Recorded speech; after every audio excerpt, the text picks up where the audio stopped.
Hi అండి, నమస్తే. నేను మీ ప్రవీణ్ అద్దంకి అడ్వకేట్. ఈరోజు మన టాపిక్ సెక్షన్ 509. అంటే సెక్షన్ 509 ఏం తెలియజేస్తుంది, ఎందుకు సెక్షన్ 509 ఉంది అంటే ఆడవాళ్ళని ఎవరన్నా బెదిరించినా కానీ, లేదా మానసికంగా ఒత్తిడి చేసినా, ఎవరన్నా వాళ్ళని బ్లాక్మెయిల్ చేసినా కానీ వాళ్ళు లీగల్గా వెళ్ళే అవకాశం ఉంది. అంటే ఏ విధంగా అంటే ఐపీసీ సెక్షన్ 509 ప్రకారం వాళ్ళు కేసు అనేది ఫైల్ చేస్తే వాళ్ళకి మినిమం వచ్చేసి 3 సంవత్సరాలు జైలు శిక్ష లేదా జరిమానా పడే అవకాశం ఉంటుంటుంది. అంటే వాళ్ళ యొక్క కేసు తీవ్రతను బట్టి, వాళ్ళు పెట్టిన ఇబ్బందులను బట్టి వాళ్ళకి 3 సంవత్సరాల జైలు శిక్ష మరియు దాంతోపాటుగా జరిమానా 2 కూడా పడే అవకాశం ఉంటుంటుంది.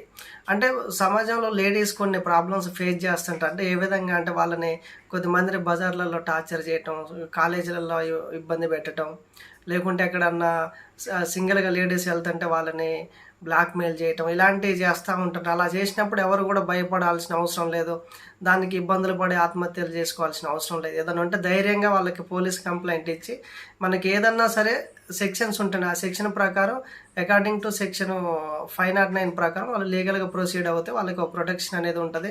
ఎవరు కూడా నెక్స్ట్ టైం మళ్ళీ లేడీస్ జోలి పోకుండా వాళ్ళని ఇబ్బంది పెట్టకుండా ఉండే అవకాశం ఉంటుంటుంది. సో ఇలాంటి లీగల్ ఇన్ఫర్మేషన్లు ఇంకా మనం తెలుసుకోవాలనుకుంటే మన ఛానల్ని సబ్స్క్రైబ్ చేయండి. Thank you very much.